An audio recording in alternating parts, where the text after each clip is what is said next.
Muito obrigado, Sr. Ministro. Agora sim, deputado Luís Monteiro, logo de seguida. Muito obrigado, Sr. Presidente, Sr. Presidente da Comissão de Educação e Ciência, Senhoras e Senhores Deputados, Sr. Ministro, Sra. Secretária de Estado.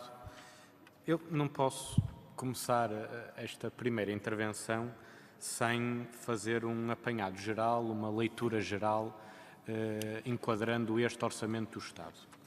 Nós compreendemos que para a direita aumentar salários e pensões são medidas corporativas que respondem a meia dúzia de pessoas, que na verdade são a esmagadora maioria dos portugueses.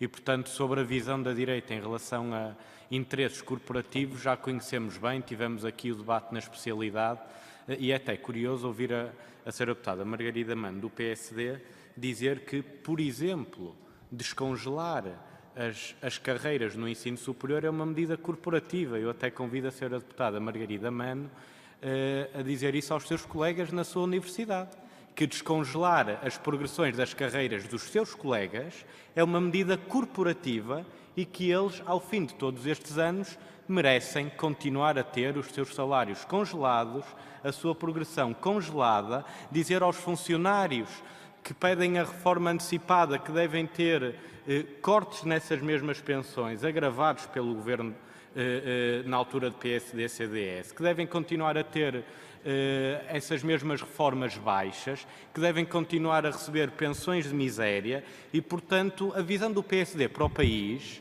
materializa-se muito bem na visão que depois tem para cada um desses setores. E, portanto, é até paradigmático que tenhamos aqui uma senhora deputada com conhecimento na área,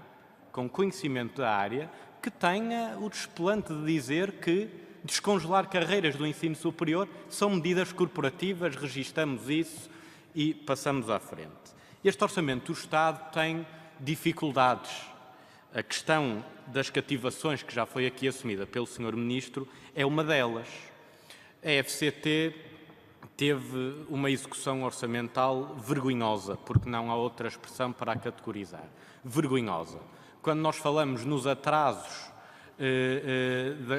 no emprego científico e da abertura de concursos, quando nós falamos dos atrasos nas avaliações por parte da FCT, quando nós falamos em grande parte do que é o atraso estrutural em que a FCT hoje vive e as suas dificuldades, elas são reais, elas são verdadeiras justamente porque essas mesmas cativações, grande parte delas cegas, e, portanto, deixaram de ser um mero instrumento de gestão orçamental para passarem a ser cortes efetivos. Olhamos, por exemplo, para o orçamentado de 2016 e o executado de 2016, ele já é conhecido e, portanto, as cativações passaram a ser cortes efetivos.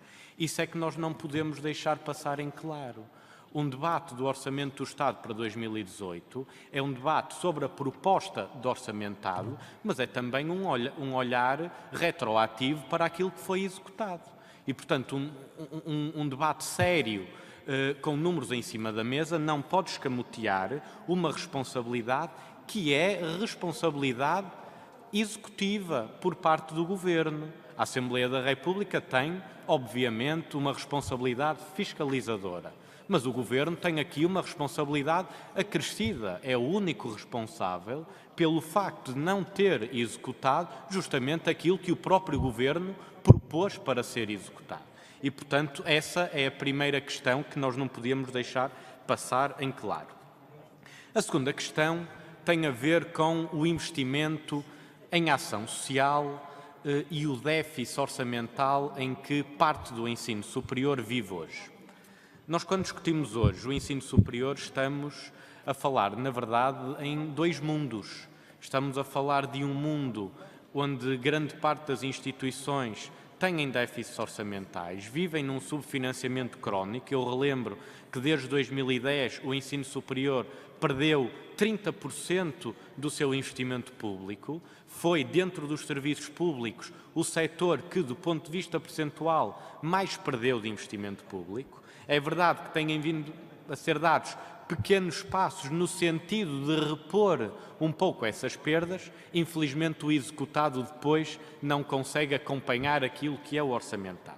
Mas se é verdade que grande parte das instituições vive numa situação difícil, do ponto de vista financeiro, também é verdade que não podemos deixar de olhar com sentido crítico, justamente para as instituições de ensino superior que, nestes últimos anos, apresentam excedentes orçamentais e, na verdade, não os gastam, não investem em ação social, não baixam o valor das propinas, não combatem a precariedade, têm todos os instrumentos disponíveis para o poder fazer e, na verdade, pelo facto de estarem ao abrigo da autonomia de gestão, nem o Governo, nem as instituições resolvem, nomeadamente, o problema das residências universitárias, o problema também do valor de propinas, o problema, nomeadamente, do combate à precariedade. Eu relembro que as instituições que hoje integram entre si o maior número de precários, justamente bolseiros, falsos professores convidados,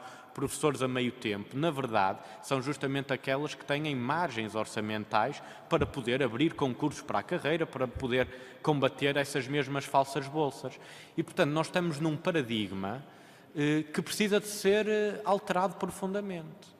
O Estado e o Ministério da Ciência, Tecnologia e Ensino Superior não pode continuar a fechar os olhos a saldos orçamentais, em parte conseguidos por fundos comunitários que são adiantados para projetos e bem, mas que depois não são gastos nem nesses projetos, nem em investimento, em infraestruturas, em investimento nestas matérias fundamentais como a ação social e combate à precariedade. E, portanto, este Orçamento do Estado não pode passar sem medidas, nomeadamente que avaliem a prestação das instituições de ensino superior que, com capacidade financeira para o fazer, não o fazem. E esse é um ponto muito importante. O segundo ponto está relacionado com as bolsas de ação social. Em 2010, o governo do Partido Socialista, era então secretário de Estado do atual ministro, fez uma revisão do regulamento de atribuição de bolsas. A visão do Bloco de Esquerda foi muito crítica na altura, perdemos milhares de estudantes na altura que tinham direito à bolsa de ação social, deixaram de o ter. O governo da direita fez algumas alterações cirúrgicas. A verdade é que nós, desde 2010, não conseguimos repor grande parte dos estudantes que tínhamos perdido justamente por causa dessas alterações que, na altura, altamente danosas. Seria importante também, numa lógica de reposição de rendimentos, que esse mesmo regulamento de bolsas fosse revisto no sentido de uma maior abrangência para que, nomeadamente, as metas que o próprio Sr. Ministro tem vindo aqui a apresentar como objetivos para 2020 e 2030, consigamos garantir mais estudantes a estudar no ensino superior e alargar a base social do ensino superior passa justamente por aprofundar os mecanismos de ação social. Termino apenas dizendo que não podia deixar passar aqui nesta primeira intervenção de deixar aqui uma palavra de solidariedade com todos os bolseiros que hoje nos acompanham, é verdade, lá fora nas escadarias da Assembleia da República e que justamente venham aqui reivindicar o aumento dessas bolsas de doutoramento que estão congeladas desde 2003, mas mais do que isso, uma efetivação do Decreto-Lei 57 que tarda e é inacreditável que depois de uma discussão grande, aprofundada disso que tivemos aqui na Assembleia da República, e termino, Sr. Presidente, que o Governo tenha demorado tanto tempo a lançar um regulamento, peca por tardio, mas na verdade é preciso agora garantir que esses mesmos contratos e esses bolseiros vão ter finalmente dignidade na sua carreira científica. Muito obrigado, Sr. Presidente. Obrigado.